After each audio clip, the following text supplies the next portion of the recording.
The stark tensions between left and right media have grown even more apparent in recent weeks, with major figures continuing to publicly finger point and feud with one another. CNN's Brian Stelter accused conservatives again of amplifying propaganda on his own show. Repeaters are all over Facebook in hyper-partisan private groups that cherry-pick stories and confrontational memes and make you really rageful. Repeaters are Twitter trolls who anonymously amplify propaganda and try to wear the rest of us down with their repetition. And so much of what they are repeating, so much of the raw material for radio yackers and Facebook posters and all the rest, is from reporters, from the people paid to figure out what is true, not what they might want to be true, but what is true. And here's the important part, okay? There are easy ways to tell the difference between the two, between reporters and repeaters. CNN, for example, has news bureaus all around the world, all over the place, all the red dots.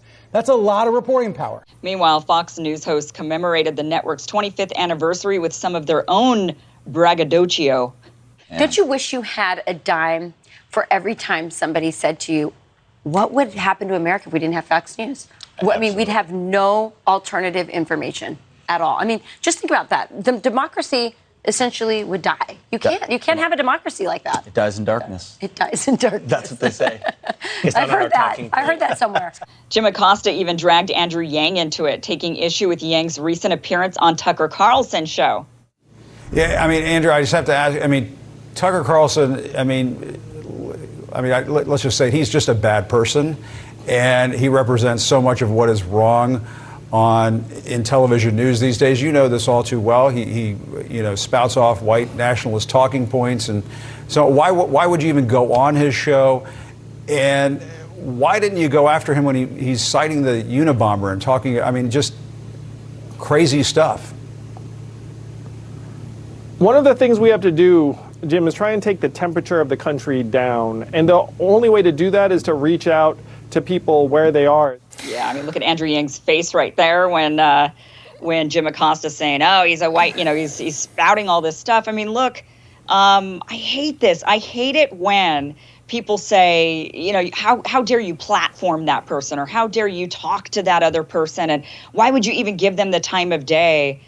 It is causing so much destruction, and the media themselves are doing it. I mean, look at Jim Acosta. He's on CNN and he's asking Andrew Yang, how dare you go on Tucker Carlson's show? Right. There are people who would say, how dare you go on CNN, right? There are people, and it's stupid because Andrew Yang is selling a book. He's trying to create a new political movement. Of course, he's going to go everywhere he's invited to speak, where there are people listening and where it's a worthwhile use of his time. Of course, he wants to be heard, and he wants to actually have conversations. This is ideal. You want to have conversations with people who don't already agree with you in order to move them closer to your way of thinking. So the idea, this whole how dare you go on Tucker's show is it'd be totally ridiculous, even if you did disagree with everything Tucker had to say. It makes no sense. It's a stupid gotcha. Yeah, I mean, the media, I complain about it, and I think roughly half my radars. I think it really is in a despicable position. The role it plays in our lives has gotten more and more negative. For all the criticisms, again, of social media, I find the traditional media amplifying hate and division and misinformation with just as much at just as much volume, but perhaps with even more purpose and deliberation. So it's a frustrating time. How critical of Brian Stelter to be like, oh, look at all of these other repeaters. I mean, he himself is a repeater, as he's pointing out that CNN has all of this real reporting on the ground. I mean, Brian Stelter's not the one doing that. So it's kind of ironic that he's sitting there as a repeater himself, pointing the finger at others. And then, of course, you have Jim Acosta, who is quite contentious himself, even going and saying, how dare you go and sit with the other side. I don't really see this as much coming from the right these days. This is something that I saw a lot coming from the right, I would say, years ago, where there was sort of this more religious conservatism that would sort of shun people with alternative lifestyles or people that were more liberal, and saying, how dare you associate or be, talk to or be friends with, and we cannot see these people, we must sort of block them from media and whatnot. And so we're certainly seeing this shift happen now, I think, amongst the left, where it's that moral superiority, which we saw for so long in that conservative right movement.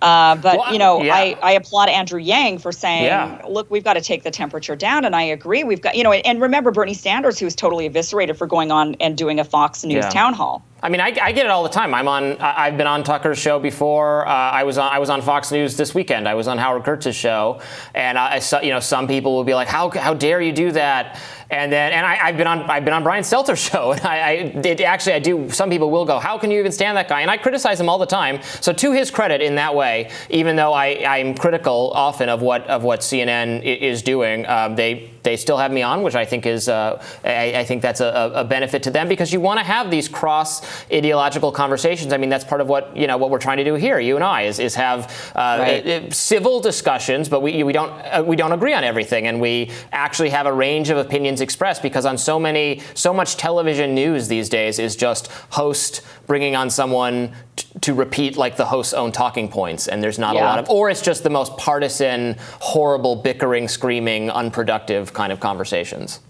Well, and one thing that's really unproductive that has really been bothering me a lot lately is just this sort of labeling of people, and we saw Jim Acosta in that clip doing that about Tucker Carlson, is that when you add some sort of ist or, phobe or, or anti or pro, when you label a person, then you've already shut down the conversation right then and there. You cannot have a productive conversation with someone when you call them a denialist or an anti-vaxxer or a racist or a sexist or a bigot or whatever it might be. It automatically, fundamentally shuts down the conversation, because you're just saying, I don't respect your opinion. Your opinion is it shouldn't even be entertained because you're this ist type person. Right.